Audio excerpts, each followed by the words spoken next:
पिता पुत्र पवित्रात्मा के नाम पर आमीन। सर्वशक्तिमान महान परमेश्वर पिता, हम आपको धन्यवाद देते हैं, राजाओं के राजा प्रभुओं के प्रभु प्रभु यीशु मसीह, पिछले रात के लिए, आज के दिन के लिए, साम्रात के लिए पिता हम धन्यवाद देते हैं कि आपने अब तक हमें जीवित, सुरक्षित और अचानक मरण से बचाया। हर अप्रिय घटना से, हर दुर्घटना से, हर एक्सीडेंट महामारी से बचाया, उसके लिए धन्यवाद पिता। आज तक जो भी हमसे मन वचन कर्म से अपना कर्तव्य पूरा ना करने जो हमसे पाप गुनाह हुआ हो, उसके लिए हमें क्षमा कीजिए, दया कीजिए, कृपा कीजिए, हमें दंड ना दीजिए, हमारे कर्ज गुनाह अपराध क्षमा कीजिए, ताकि हम आपके कहे अनुसार जीवन जिए, पाप गुनाह से दूर रहें, पवित्रताई और खराई में चल सके, इस योग बनाइए प्रभु। आपकी तारीफ हो, महिमा हो, प्रशंसा हो, आपकी बड़ाई हो, आपकी जय जयकार हो प्रभु। आपको धन्यवाद धन्यवाद धन्यवाद कहते हैं प्रभु। हर एक बात के लिए हम धन्यवाद देते हैं प्रभु। सारी जीवन की हर एक परिस्थितियों के लिए धन्यवाद देते हैं, राजाओं के राजा प्रभु के प्रभु। प्रभु आपकी स्तुति हो, महिमा हो, प्रशंसा हो, आपकी बड़ाई हो, आपकी जय जयकार हो प्रभु। आपको धन्यवाद धन्यवाद धन्यवाद कहते हैं। इस सुंदर समय के लिए प्रभु हम धन्यवाद देते हैं। ए प्रभु, तेरे बेटे बेटियों के लिए हम धन्यवाद देते हैं, उनके जीवन के लिए, उनके जीवन की हर एक परिस्थितियों के लिए धन्यवाद देते हैं प्रभु। उनके जीवन में हर एक कमी घटी को तूने पूरा किया और आगे भी करेगा खुदा, मैं विश्वास करता हूँ। तूने कहा है जो तुझे ढूंढता है वो कभी लज्जित और शर्मिंदा नहीं होता। पिता, हम तेरे खोजी हैं, हम न लज्जित होंगे न शर्मिंदा होंगे। तू हमारे संग साथ रहेगा, हम तेरे पीछे चलते जाएंगे। तू हमारी अगुवाई करेगा, हम सिरे ठहरेंगे ना कि पूछ। प्रभु, हमें देख के सिर हिलाने वाले लोग परमेश्वर हमारी नज़रों से तू दूर करेगा प्रभु। सारी बातों को तेरे चरणों में रखते हैं, जब तेरे भजन और गीत को गाएं हमारे जीवन से प्रभु, तुझे नहीं मांगते। प्रार्थना यीशु के नाम पर मांगते हैं, सुनिए और दया से ग्रहण कीजिए।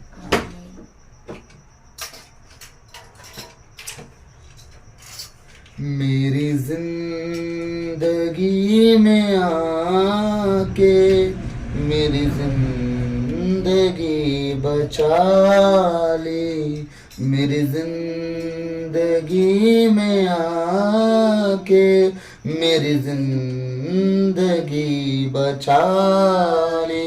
मेरे मसीहा तूने, मेरे मसीहा तूने मेरी जिंदगी में आके मेरी जिंदगी बचा ली, मेरी जिंदगी में आके मेरी जिंदगी बचा ली। अब ना कोई खलिस है, ना कोई तमन्ना दिल में, अब ना कोई खलिस है, ना कोई तमन्ना दिल में। मेरे जिस्म जान तू है, तू ही बसा है दिल में।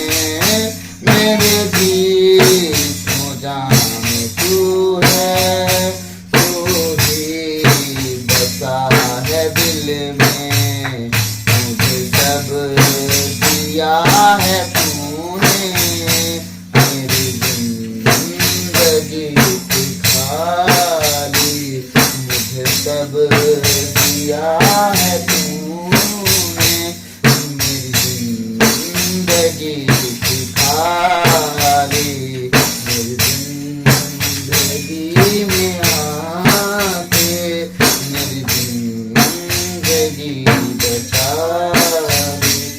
दुनिया की इंतहा तक तेरा नाम है मुबारक,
बचा ली, मेरी जिंदगी में आके मेरी जिंदगी बचा ली। मेरे जैसे पापी को, मेरे जैसे रोगी को, मेरे जैसे निर्धन को, मेरे जैसे बेघर को तूने गले से लगाया। कितना प्यार किया, तूने गले से लगाया। कितना प्यार की। मेरे जैसे पापी को, मेरे जैसे रोगी को, मेरे जैसे निर्धन को, मेरे जैसे बेघर को तूने गले से लगाया। कितना प्यार किया, तूने गले से लगाया।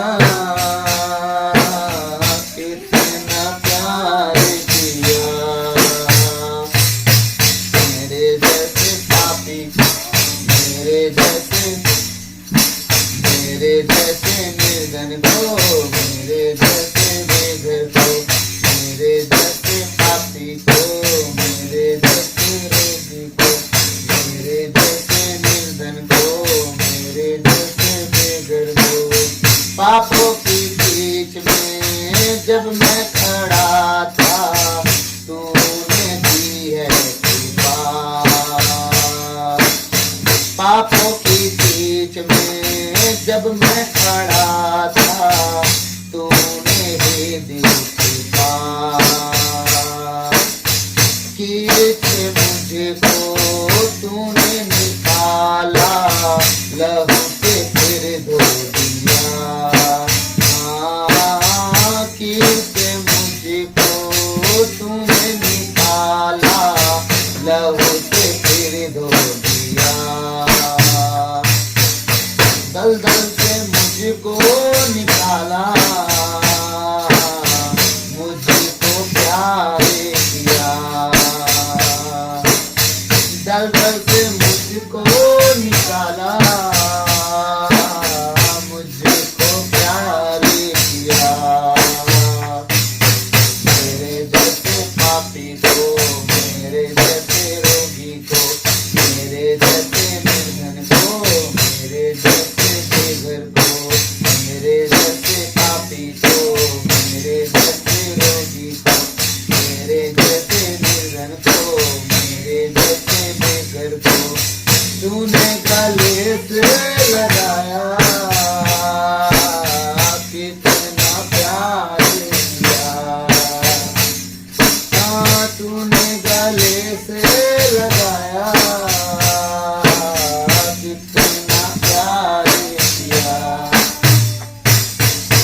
पापों में जब मैं बंधा हुआ था, तूने ही छुड़ाया। बेटा बनाया मुझको अपना, मुझको सहारा दिया। पापों में जब मैं बंधा हुआ था, तूने ही छुड़ाया। बेटा बनाया मुझको अपना, मुझको सहारा दिया। जीवन का मार्ग दिखाया, सच्चा प्यार किया। जीवन का मार्ग दिखाया, सच्चा प्यार किया। मेरे जैसे पापी को, मेरे जैसे रोगी को, मेरे जैसे निर्धन को, मेरे जैसे बेघर को तूने गले से लगाया। कितना प्यार किया, तूने गले से लगाया।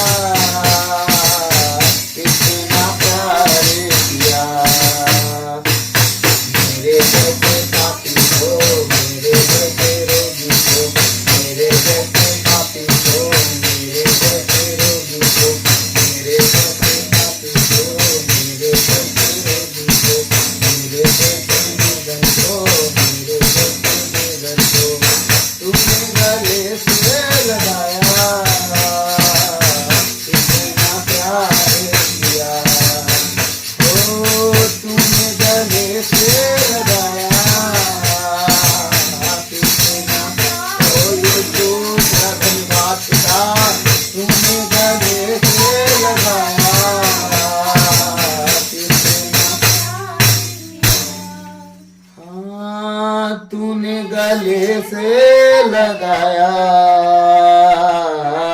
कितना प्यार किया। मेरे जैसे पापी को, मेरे जैसे रोगी को, मेरे जैसे निर्धन को, मेरे जैसे बेघर को। धन्यवाद यीशु। हाय प्रभु, आपकी तारीफ हो, आपकी महिमा हो, आपकी प्रशंसा हो, आपकी बड़ाई हो, आपकी जयकार हो। प्रभु सारी बातों को आपके चरणों में रखते हैं प्रभु, इस सुंदर समय के लिए, तेरे भजन गीत के लिए खुदा मेरे मुख पर पहरा बिठाइए, मेरे होठों के द्वार की रखवाली कीजिए। प्रभु बोलने वाला आज मैं नहीं वरना आप स्वयं मुझ में होकर अपने वचनों के द्वारा आप मुझसे बातचीत करें प्रभु, ताकि ये वचन हमारे जीवन में प्रभु बहुतायत से आशीष का कारण बन सके और प्रभु हम तेरे कहे अनुसार जीवन जी सके। पवित्रता या खराई में हमारा जीवन तेरे कहे अनुसार चल सके प्रभु।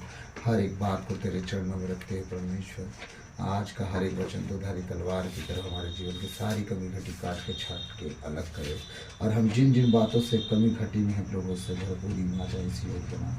सारी बातों को तेरे चरणों में रखते विनती यीशु के नाम पे बाबा आपसे मांगते हैं, सुनिए और दया से ग्रहण कीजिए। आमीन। आज हम मत्ती अध्याय 1 पद संख्या 1 से देखेंगे, और प्रभु की दया होगी तो हम धीरे धीरे आज से हम पूरी बाइबल को सीखेंगे। बाइबल मतलब हम मत्ती से लेकर प्रकाशना ग्रंथ के पहले पुस्तक तक हम पूरा देखेंगे।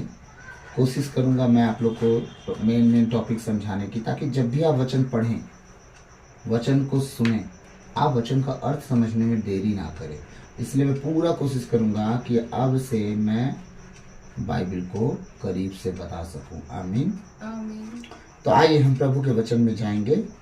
तो मत्ती रचित सुसमाचार हम पढ़ेंगे, संत मत्ती के अनुसार सुसमाचार अध्याय 1 पद संख्या 1 से हम पढ़ेंगे। कुछ बेसिक चीजें मैं आप लोग को दिखाऊंगा जो इससे पहले आप लोगों ने कभी नोटिस की है कि नहीं पता, लेकिन मैं कोशिश करूंगा कि आप अब से पूरी रीति से इस बात को नोटिस कर सके। ठीक है, चलिए हम आगे बढ़ेंगे।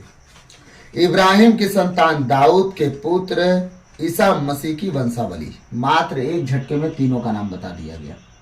इब्राहिम, दाऊद और यीशु मसीह, 14 पीढ़ी, तीनों की पीढ़ियों के विषय में एक झटके में बता दिया। इब्राहिम से दाऊद तक, दाऊद से यीशु मसीह तक। ठीक है,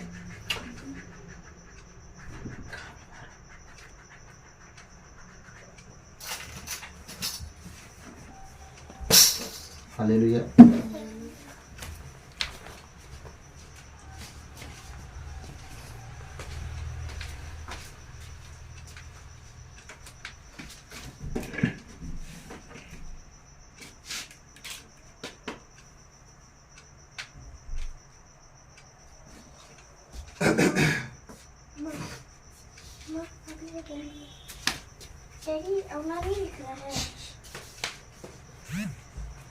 अब इन तीनों की वंशावलियों के विषय में हम थोड़ा सा ध्यान देंगे, और आज हम ये चीज सीखेंगे जो हमें असल में जानने की जरूरत है। यीशु मसीह कैसे पैदा हुए, कहाँ से पैदा हुए। मैं जानता हूँ आप सब जानते होंगे उनके विषय में, आप सब जानते होंगे, लेकिन क्या इस तरह से आप जानते थे? आप जरूर कमेंट में भेजिएगा लिख के, मुझे आनंद मिलेगा, खुशी मिलेगी कि आप अगर आप जाने तो अगर बाइबल से सीखे तो आप, मैं प्रभु को धन्यवाद दूंगा कि आप बाइबल बहुत अच्छे से पढ़ते हैं और प्रभु के सेवकों से सुने, तो मुझे इस बात की खुशी होगी कि आप बहुत अच्छी संगति में हैं। तो प्लीज़ कमेंट में ज़रूर लिखें अगर आपने जो बात आज मैं सिखाने जा रहा हूँ अगर सीखे हैं तो।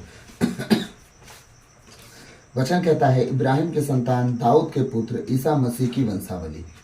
इब्राहिम से इसहाक उत्पन्न हुआ, इसहाक से याकूब उत्पन्न हुआ, हाँ, याकूब से यूदस और उसके भाई यूदस और मार्था से फारेस और जारा उत्पन्न हुए, फारेस और जारा। अब हम यहीं पे रुक रहे हैं थोड़ा सा, किसके पास?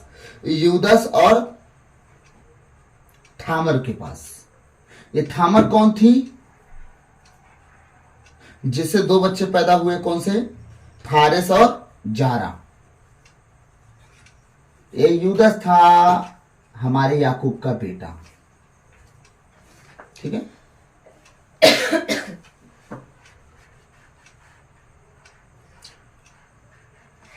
यूदस और तामार कौन थी? आपको पता है तामार बारे में? तामार थी यूदस की बड़ी बहू। ध्यान से समझिएगा, मैं आज केवल समझाना चाह रहा हूं ये सारी चीजें। जो लोग अपने आप को कहते हैं हम तो पापी हैं, हम तो अधर्मी हैं, हमारा तो प्रभु क्षमा नहीं करेगा पाप, हमारा तो गुनाह क्षमा नहीं करेगा, तो यीशु मसीह कहां से पैदा हुए ये मैं आप लोग को आज दिखा दे रहा हूं, ठीक है। ध्यान से सुनिएगा, कहां से पैदा हुए है ना।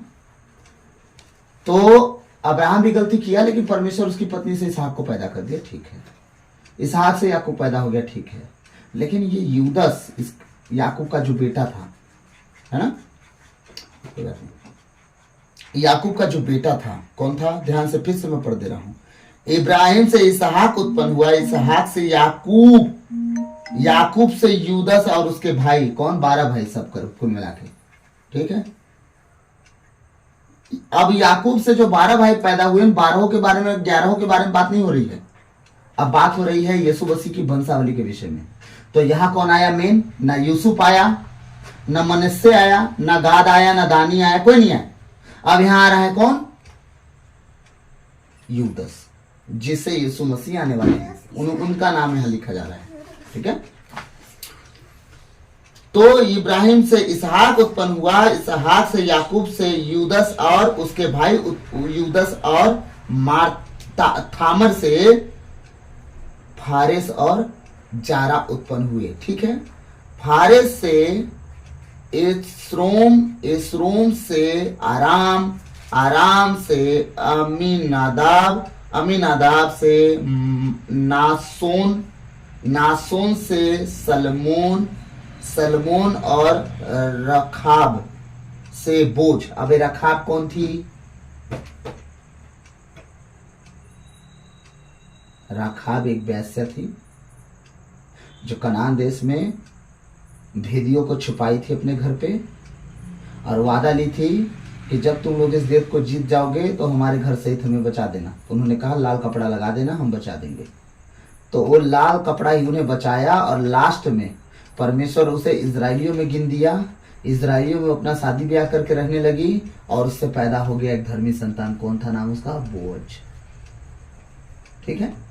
तो पहले यीशु मसीह की परदादी कौन थी? थामर, ठीक है। और वो कौन थी? यूदस की बहू, अपने बहू से शादी कर लिया। अब आप लोग बोलेंगे कुछ भी रोहित सिंह बकवास कर रहे हैं, है ना। तो जो बाइबल नहीं पढ़ते हैं माता बहनें, वो आप बोल सकते हैं, लेकिन जो बाइबल पढ़ते हैं वो नहीं बोलेंगे। तो अब हम साबित भी करेंगे तब ना आप मानेंगे, नहीं तो आप तो विश्वास नहीं करेंगे, क्योंकि आप तो कुछ भी बोल देंगे, ऐसे बोलेंगे तो नहीं बनेगा, है ना।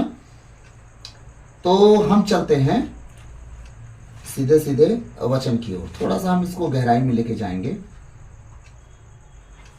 उत्पत्ति 38 27 से 30 देखेंगे। उत्पत्ति अध्याय 38।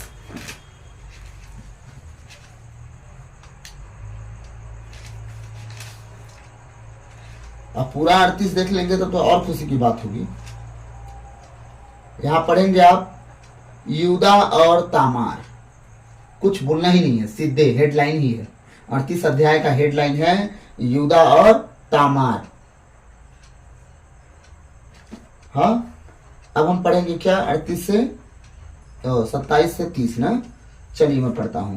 उस स्त्री से अपना बंधक वापस पाने के ख्याल से यूदा ने अपने अदुल्लामी मित्र के साथ उसके लिए एक बकरी का बच्चा भेजा, परंतु वह उसे नहीं मिली। उस स्थान के आदमियों से उसने पूछा, वह देवदासी कहाँ है जो एन ईम के पास मार्ग पर बैठी थी? उन्होंने उत्तर दिया, यहाँ तो कोई देवदासी नहीं थी। तब उसने लौटकर यूदा से कहा, मुझे वह नहीं मिली, और उस स्थान के आदमियों का कहना है कि वहां कोई देवदासी नहीं थी। ठीक है। इस पर यूदा ने कहा, तो उसे उन चीजों को अपने पास ही रखने दो, नहीं तो वे लोग हमारी हंसी उड़ाएंगे। तुम प्रमाण हो कि मैंने इस बकरी के बच्चे को उसके लिए भेजा, परंतु वह नहीं मिली। अब इसका मतलब मैं थोड़ा समझा के फिर 27 वचन पे जाऊंगा। हुआ क्या, तामार को पता चला कि मेरा ससुर आया। हुआ कहानी ये, यूदा के 3 बेटे थे, तो यूदा 3 बच्चों के साथ अपनी बहू का शादी पहले बेटे के साथ की। इसके बाद क्या हुआ, उसका बेटा पाप किया, परमेश्वर की नजर में दंड पाया, बड़ा बेटा मर गया। फिर उसने कहा कि काम कर, मझला बेटा को काम कर, तू अपनी भाभी से जा, देवर का रिश्ता निभा। ठीक है,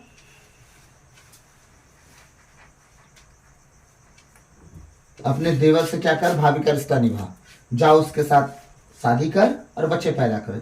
जब उसका बेटा अपनी भाभी के पास गया तो उसे क्या लगा कि मैं अगर भाभी के साथ सोऊंगा तो बच्चा तो भाई का कहलाएगा, मेरा तो कहलाएगा नहीं। 38 अध्याय अच्छे से पढ़ लीजिएगा, मैं आप लोग को होमवर्क दे रहा हूं, बहुत अच्छे से पढ़ लीजिएगा। ठीक है, तो उसने क्या किया, उसे जो नहीं करना था वो किया।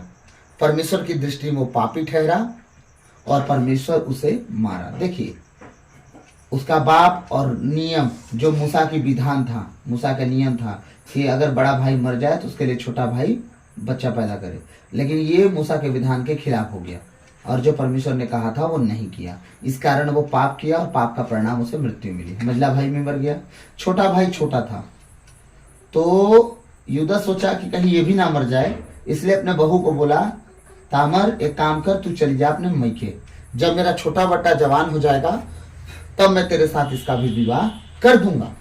ठीक, तब वो चली गई अपने मैके। मैं आपको शॉर्ट फॉर्म में समझा दे रहा हूँ और 38 अध्याय पढ़ेंगे, मैं सबको कह रहा हूँ पढ़ने के लिए। ठीक है, ऐसा नहीं कि मैं अपने से कहानी बना दूं और आपको समझ में आए, नो, आप पढ़िएगा। जब वो अपने मैके चली गई, बहुत टाइम बीतने के बाद जब उसे पता चला कि उसका देवर जवान हो गया, फिर भी उसके साथ शादी उसका ससुर नहीं कर रहा है, तब एक दिन क्या हुआ, यूदस चला गया अपने भेड़ को के ऊन कतरने।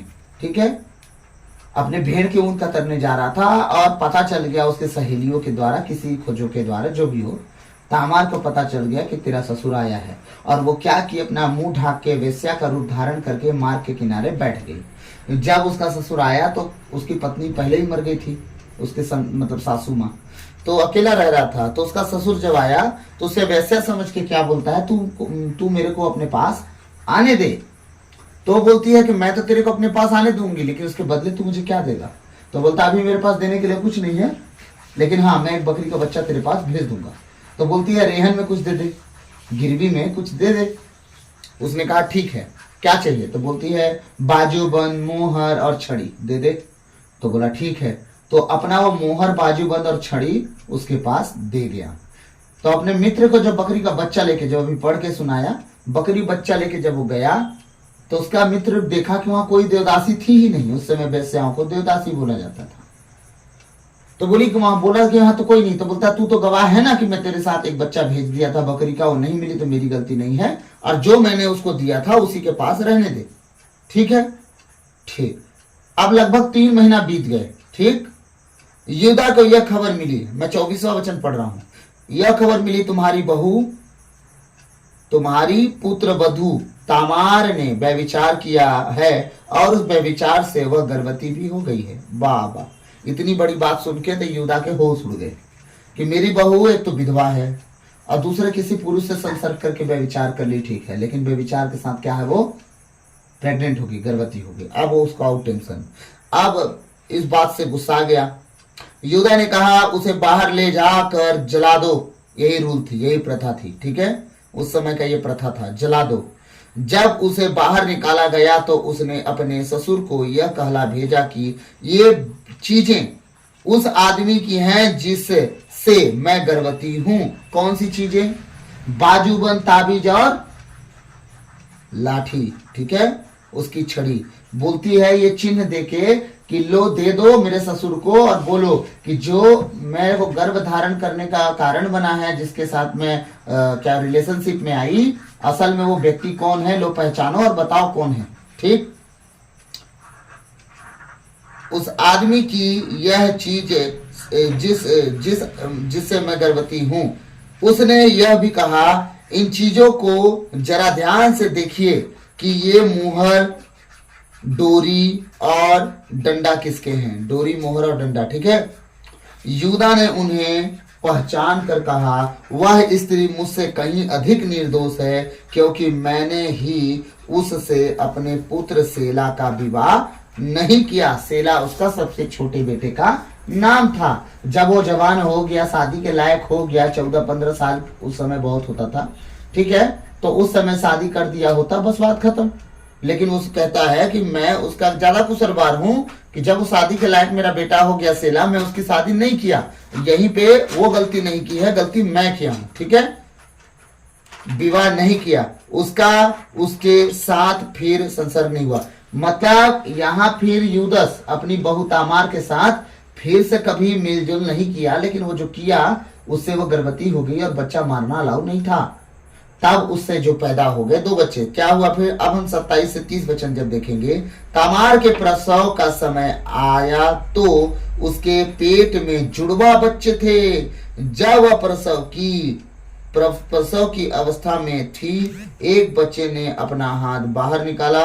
धाई ने उसके हाथ में एक लाल डोरा बांध दिया और कहा, यह पेट से पहले निकला, परंतु उसने अपना हाथ फिर अंदर कर लिया और उसके भाई का जन्म हुआ।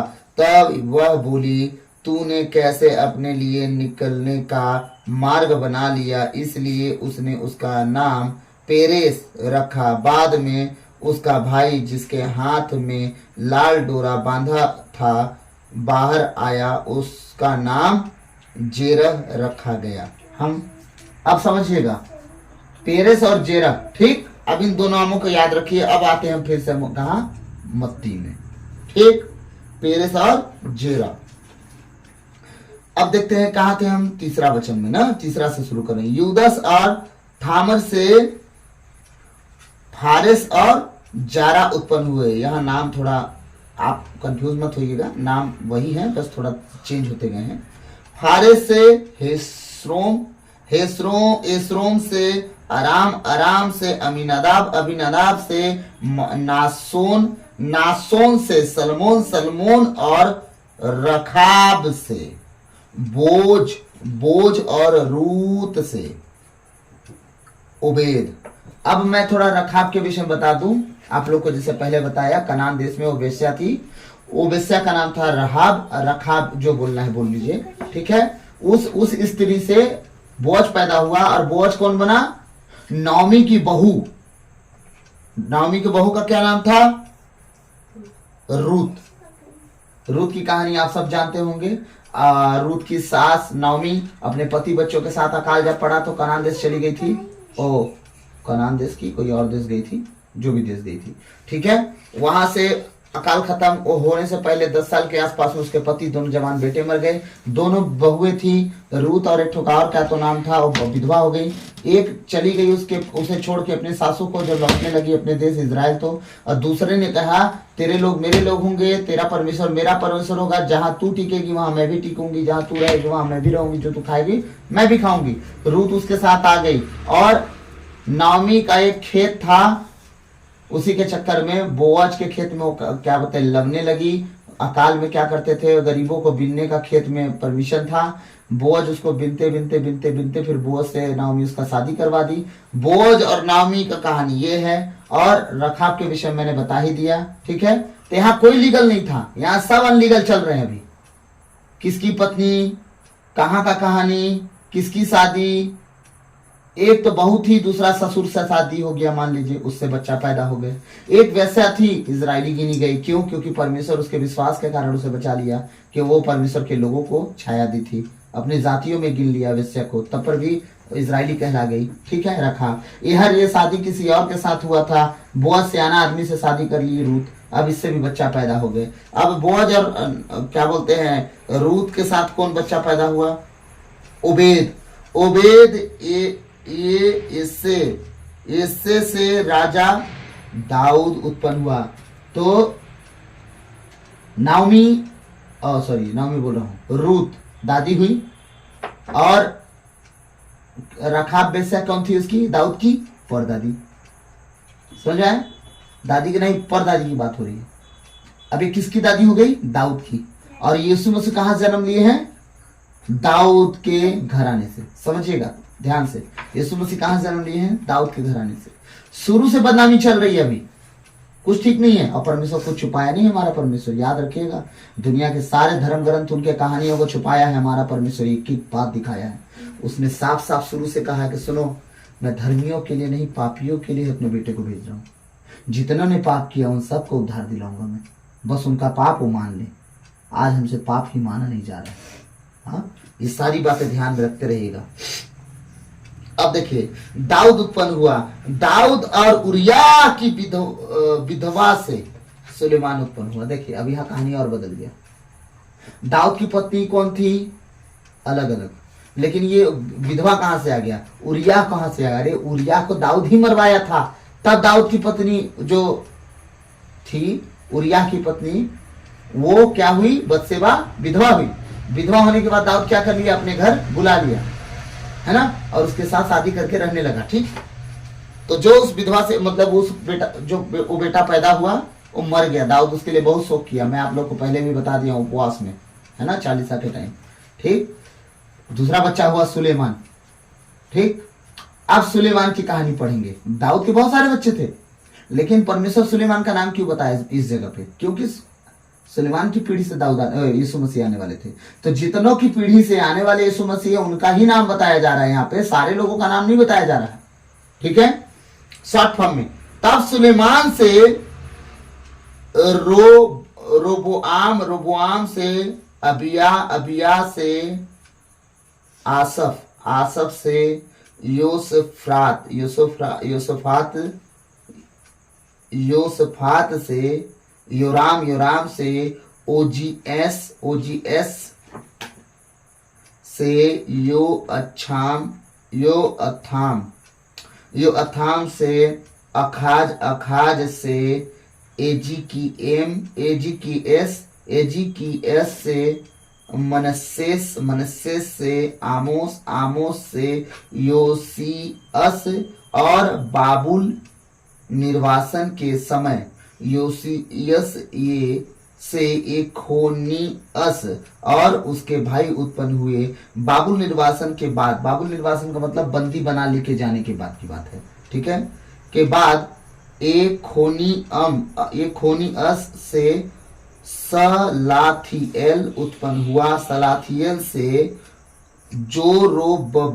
जोरोबेबेल से अबीयूद, अबीयूद से एलियाकीम, एलियाकीम से आजेर, आजेर से सादोक, सादोक से आखीम, आखीम से एलियूद, एलियूद से एलियाजार, एलियाजार से मत्थान, मत्थान से याकूब, याकूब से मरियम का पति यूसुफ उत्पन्न हुआ। हाँ, मरियम से, मरियम का पति यूसुफ और मरियम से ईसा उत्पन्न हुए। यहाँ सब जगह में किसका नाम बताया जा रहा? बाप का, लेकिन यहाँ लास्ट में बोलता है याकूब से मरियम का पति यूसुफ और मरियम से ईसा पैदा हुए। यूसुफ से नहीं, मरियम से, क्योंकि यूसुफ का उसमें कोई भागीदारी था ही नहीं, क्योंकि यीशु मसीह हमारे पवित्र आत्मा के द्वारा पैदा हुए हैं, ना कि किसी पति के द्वारा। समझ गए? ये है कहानी। तो कितने लोग अब मेरी बात समझना, जो मैं समझाना चाह रहा था, समझे? यीशु मसीह की पैदाइशी ही पापियों के बीच में, पाप के बीच में, बेविचारियों के द्वारा 3, 13, 5, 15 लपेटा में हुआ है। सोच के देखिए, परमेश्वर ये बताना चाह रहा है कि तुम धर्मी नहीं थे जब मेरा बेटा तुम्हारे बीच में आया है। वो तो बस मरियम धर्मी थी, लेकिन तुम्हारी पीढ़ी बहुत धर्मी नहीं थी। लेकिन तुम्हारी पीढ़ी को मैं ठीक कर दिया अपने बच्चे को भेज के, भूलना मत। दाऊद भी शुद्ध हो गया, नौमी भी शुद्ध हो गई, उसकी बहू रूत भी शुद्ध हो गई, तामार भी शुद्ध हो गई, अपने ससुर के साथ सोने के बाद भी राहाब वेश्या भी शुद्ध हो गई, इजराइल का मदद करने के बाद। समझते जाइए क्यों शुद्ध हो गए? क्योंकि यीशु मसीह के लिए परमेश्वर पहले से ये बताइए, यूदस के अलावा भाई नहीं थे याकूब के बच्चे 11 ठो? यूसुफ के द्वारा क्यों नहीं पैदा करवाया? यूसुफ तो धर्मी था ना। हाँ, उसके बच्चे 2 थे, वो भी धर्मी थे। उनके द्वारा क्यों नहीं परमेश्वर बच्चा पैदा करवाया? यीशु मसीह को क्यों नहीं लाया? या आखिर इस मतलब बदनाम पुरुष को क्यों चुन लिया, यूदस को, जो बहुरिया के द्वारा पैदा हुए बच्चे, अपने ससुर से बहुरिया के द्वारा जो बच्चा पैदा हो रहा है, उनसे यीशु मसीह को क्यों लाया? हाँ, आपको ये बताने के लिए कि तुम ये अपने आप को गिल्टी फील मत करना कि तुम पापी हो, तुम्हारे पाप क्षमा नहीं किए जाएंगे। यीशु मसीह जहां से पैदा हुआ, उनके दादा परदादा सब गुनाह में थे, कोई धर्मी नहीं था, लेकिन फिर भी यीशु मसीह मरियम से पैदा हुआ। हाँ, फिर भी यीशु मसीह माता मरियम और यूसुफ के साथ पैदा हुआ। क्यों? उनके दादा परदादा बहुत धर्मी नहीं थे, फिर भी परमेश्वर ऐसे पीढ़ी में भी धर्मी व्यक्ति को पैदा दे दिया। तो आप सोचो कि जब हमारा यीशु मसीह इतने पाप गुनाह में जीने वाले लोगों के घर से पैदा हो गया, हाँ, तो आपके जीवन में परमेश्वर कब आपके गुनाहों को छोड़ देगा? हाँ, आप में से नाओमी की राहाब की तरह जीवन तो सब नहीं जिए होंगे, आप में से तामार की तरह सब जीवन तो नहीं जिए होंगे, आप में से तो रूत की तरह जीवन सब तो नहीं जिए होंगे। हाँ, फिर भी परमेश्वर जब उन लोग को चुन लिया, आपको कैसे छोड़ देगा? आप अपने आप को बैठ के पापी गिनने से अच्छा धर्मी गिनिए। क्यों? क्योंकि जब आप, याद रखिएगा, पाप में डूबे हुए थे, तब आपका प्रभु आपका हाथ थामा और आपको नहीं छोड़ा, तो आप तो निकलने की और बचने की कोशिश कर रहे हैं। क्या वो हाथ छोड़ देगा? नहीं। 3 दिन 3 रात वो धरती के अंदर पड़ा रहा, दफन रहा, वो अधोलोक में जाके मौत की कुंजी पर हासिल किया जीत, जय पाके, बिना गुनाह करे। अगर गुनाह कर देता तो मौत की कुंजी पर हासिल नहीं कर पाता वो जीत, शैतान अधिकार रखे रह जाता। गुनाह नहीं किया, क्रूस पे मर गया तो मर गया। 3 दिन 3 रात अधोलोक में जाके क्या किया? उसे छीन के ले आया हमारा प्रभु। किस लिए?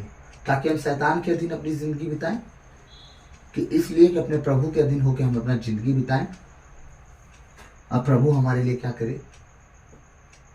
जीवन, बहुतायत का जीवन दे सके। आमीन। उसे इतना सताया गया, इतना पीटा गया, इतना नौटंकी उसके साथ हुई। राजा बार बार पूछता है, क्या तू यहूदियों का राजा है? क्या तू यहूदियों का राजा है? हाँ, बाकी चीज बोलता था तो नहीं जवाब देता था। जब उससे बोला जाता तू यहूदियों का राजा, तब कठोर जवाब देता, हाँ हूँ, क्या करेगा। मतलब उसका कहना था, भैया अगर मैं कुछ भी बयान दूंगा इसका मन बदल जाएगा। हाँ, और ये क्या कर सकता है? खुद बोला था ना, क्या तू नहीं जानता तुझे छुड़ाने और क्रूस पर चढ़ाने का अधिकार मुझे है? यीशु ने तुरंत कठोर जवाब दिया, पिता ना दिया होता तुझे कहां से मिलता। उसके घमंड पे वो पत्थर मार रहा था। क्यों? ताकि उसका मन ना बदल जाए और क्रूस से उसे रिलीज ना कर दे और विधान की बातें रुक ना जाए। वो जानता था, इसीलिए कठोर जवाब देता था। और जब उससे सही जवाब पूछता था तो यीशु मसीह जवाब नहीं देता था, चुप रहता था। तू बोलता क्यों नहीं? कुछ नहीं बोलता था। क्या तू यहूदियों का राजा? हाँ हूं, ताकि तू सूली चढ़ा सके, ताकि हम उद्धार पा सके, हम मुक्ति पा सके। हाँ, मैं आने वाले समय में आप लोग को बताऊंगा यीशु मसीह के मृत्यु और जी उठने का कहानी, अधोलोक का कहानी, ये सारी बातें मैं कोशिश करूंगा एक्सप्लेन करने का, क्योंकि मैं तैयारी अभी तो नहीं किया हूं। और जैसा कि अभी क्या बोलते हैं, ईस्टर के बाद हमें 8 दिन तक इसका ध्यान देना था कि हमारे प्रभु यीशु के जी उठने के बाद क्या क्या बातें हुई। तो मैं अभी विस्तार से आप लोग को नहीं बता सकता, लेकिन हाँ, मैं जितना जल्दी उस जगह पे पहुंच जाऊंगा बाइबल को लेके, उतना अच्छे से मैं एक्सप्लेन कर पाऊंगा। और डायरेक्ट अगर मैं सिर्फ वचन पढ़ के आपको सुनाऊंगा तो शायद मैं शॉर्टकट कर दूंगा, और मैं शॉर्टकट नहीं करना चाह रहा हूँ। मैं विस्तार से समझाना चाह रहा हूँ ताकि आप इन फ्यूचर आपको पूरी कहानी पता हो। और मैं अभी 1-2-4 वचन निकाल के अगर बताना चाहूँगा तो शायद मुझसे मिस्टेक हो सकता है, क्योंकि मैं जब पूरी तरह से अगर उस पर कॉन्सेंट्रेट नहीं करूँगा तो गड़बड़ हो जाएगी। इसीलिए मैं चाह रहा हूँ कि आगे चल के मैं सारी बातों को, वो सारे जो स्वर्ग राज राई के दाने के बराबर है, स्वर्ग राज मोतियों के मोती की तरह है, छुपा हुआ खजानों की तरह खेत में है, ये सारी बातों का दृष्टांत यीशु मसीह वो अपने मृत्यु से पहले ही सबको समझाए थे। वो सब बातें मैं आप लोग को समझाना चाहूंगा और हम आगे ध्यान देंगे। तो मैंने यीशु मसीह की वंशावली के विषय में आप सबको बताया। तो जितने अपने आप को पापी, अधर्मी, व्यभिचारी, नशेड़ी समझते होंगे, कृपया देख लीजिए, यीशु मसीह की पैदाइशी जो हुई है इन पापियों के ही बीच में हुई है, कोई धर्मियों के बीच में नहीं हुई। उनकी वंशावली जो है पापियों के बीच में ही हुई है, धर्मियों के बीच में नहीं हुई है। हमारी माता मरियम जो सिर्फ धर्मी थे इसलिए उन लोगों को चुना गया, लेकिन उनके दादा परदादा जो थे बहुत गुनाहों में थे। तो प्रभु आज के इन वचनों के द्वारा आशीष दे। मैं उम्मीद करता हूँ कि आप सब वचन सुन के अपने जीवन को आप गिल्टी नहीं, आप कोसना नहीं, वरन एक तरह से आशीष ही समझे कि आपका परमेश्वर, आपका प्रभु यीशु है, दुनिया की और कोई ताकत नहीं है।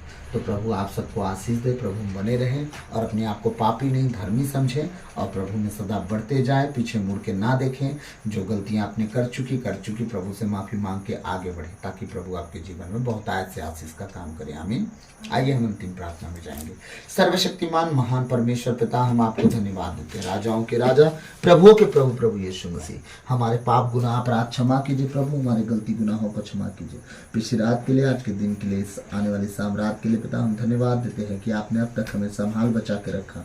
दुनिया में न जाने कितने लोग हैं जो आज का दिन शाम रात नहीं देख पाए परमेश्वर, पर हम जीवित हैं, सुरक्षित हैं। और प्रभु आज के इस दिन को, शाम रात को हमने देखा है खुदा, उसके लिए हम धन्यवाद देते हैं कि तूने हमें संभाला, बचाया, जीवित सुरक्षित रखा, अचानक मृत्यु से बचा लिया, उसके लिए धन्यवाद। आज तक जो भी हमसे मन वचन कर्म से और परमेश्वर अपने कर्तव्य को पूरा ना करने से, जो हमने अपने काम के द्वारा, मन के द्वारा और परमेश्वर वचन के द्वारा, परमेश्वर जो हमने विचारों के द्वारा पाप गुनाह किया हो, उसके लिए हमें क्षमा कीजिए, दया कीजिए, कृपा कीजिए, हमें दंड ना दीजिए, हमारे कच गुनाह अपराध क्षमा कीजिए, ताकि हम आपके कहे अनुसार जीवन जिए, पाप गुनाह से दूर रहें, पवित्रता और खराई में चल सके। सीढ़ी बनाइए इस घर को, अपने आप को, अपने इस छोटे से परिवार को तेरे बलवंत हाथों देता हूँ, अपने लहू में छुपा परमेश्वर। प्रभु आपका वचन कहता है स्तोत्र ग्रंथ 34:8 में, ये परमेश्वर अपने भक्तों के चारों ओर अपने स्वर्गदूतों का डेरा लगाता है। प्रभु इस घर के चारों ओर हमारे शरीर, प्राण, आत्मा और परमेश्वर हमारी चीज़ों के ओर, परमेश्वर जिसे आपने हमें दिया है, चारों ओर स्वर्गदूतों का पहरा लगाइए। कोई भी दुष्ट युक्तियाँ, दुष्टी बातें, दुष्ट का गढ़ हमारे शरीर, प्राण, आत्मा, मन, विचार, घर परिवार में काम ना करे, तेरे लहू में छुपा कर रख खुदावन। और प्रभु सदा तेरे कहे अनुसार हम चलें। प्रभु तेरे बेटी बेटियों के लिए मैं प्रार्थना करता हूँ, विशेषकर प्रभु हर उन बेटी बेटियों के लिए जो तेरे वचन को सुनते, उसके अनुसार चलते, अपने लहू में छुपा, अपने लहू में कवर और सील कर पवित्र खरा बना, नम्र और दीन बना, तेरे कहे अनुसार वो जीवन जिए, पवित्रताई खराई में चलते जाए, ताकि तेरा राज उनके जीवन के लिए उत्तम हो सके और तू उन्हें ग्रहण कर सके अपने स्वर्गदूतों के सामने, कि मैं इन्हें जानता हूँ कि ये मेरे बेटे बेटी हैं, मेरे नाम से कभी इनकार नहीं किया। प्रभु मैं धन्यवाद देता हूँ हर एक जगह के लिए खुदावन, जो तेरे लोग प्रभु मेरे कहे अनुसार तेरे वचन के पीछे चल रहे हैं। प्रभु उनका मुंह काला नहीं हुआ खुदा, तू सदा उन्हें चमकाया, ऊंचा उठाया, ज्ञान में, बुद्धि में, विवेक में, वो वचनों में तूने ऊंचा उठाया। प्रभु कभी लज्जित नहीं, उसके लिए धन्यवाद पिता। मैं धन्यवाद देता हूँ, आने वाले दिन उनके लिए और उत्तम होंगे। सारी बातों को तेरे चरणों में रखते हुए विनती नाज़रत यीशु मसीह के मीठे और मधुर नाम से बापता मांगता हूँ, हमारे घर घराने की सुधि लीजिए, आमीन। प्रभु की विनती है, पिता हमारे तू जो स्वर्ग में है, तेरा नाम पवित्र किया जावे, तेरा राज आवे, तेरी इच्छा जैसे स्वर्ग में है वैसे इस पृथ्वी पर भी पूरी होवे। हमारा प्रतिदिन का आहार आज हमें दे, और हमारे अपराध हमें क्षमा कर, जैसे हम भी अपने अपराधियों को क्षमा करते हैं, और हमें परीक्षा में न डाल दे, परंतु बुराई से बचा, क्योंकि राज और पराक्रम और महिमा सदा तेरी ही है, आमीन। क्रूस का चिन्ह पिता पुत्र पवित्र आत्मा के नाम पर, आमीन। जय यीशु। प्रभु खूब आशीष दे। तो प्रभु सबको आशीष दे, सबको जय यीशु। God bless you all. प्रभु आप सबको आशीष दे, आप प्रभु बने रहें, वचन को ज़्यादा से ज़्यादा लोगों तक शेयर करें, और आने वाले समय में हम पूरी बाइबल की जानकारी लेंगे और पूरी रीति से कोशिश करेंगे कि हमारा बाइबल क्लास इसी बहाने चलते रहे। जो मुझसे बनेगा मैं आप सबको शेयर करूंगा और आप सबको बताऊंगा। जितना मुझसे बनेगा वो सारी बातें आप लोग को समझाऊंगा, कुछ भी ना छूटे, मैं पूरी कोशिश करूंगा। और थोड़ा थोड़ा करके मैं आप लोग को सारे वचन को समझाऊंगा, ताकि आगे चल के आपको वचन समझ में आ जाए और आपके सवाल के जवाब मिलते जाए। तो प्रभु आप सबको आशीष दे। सबों को जय यीशु।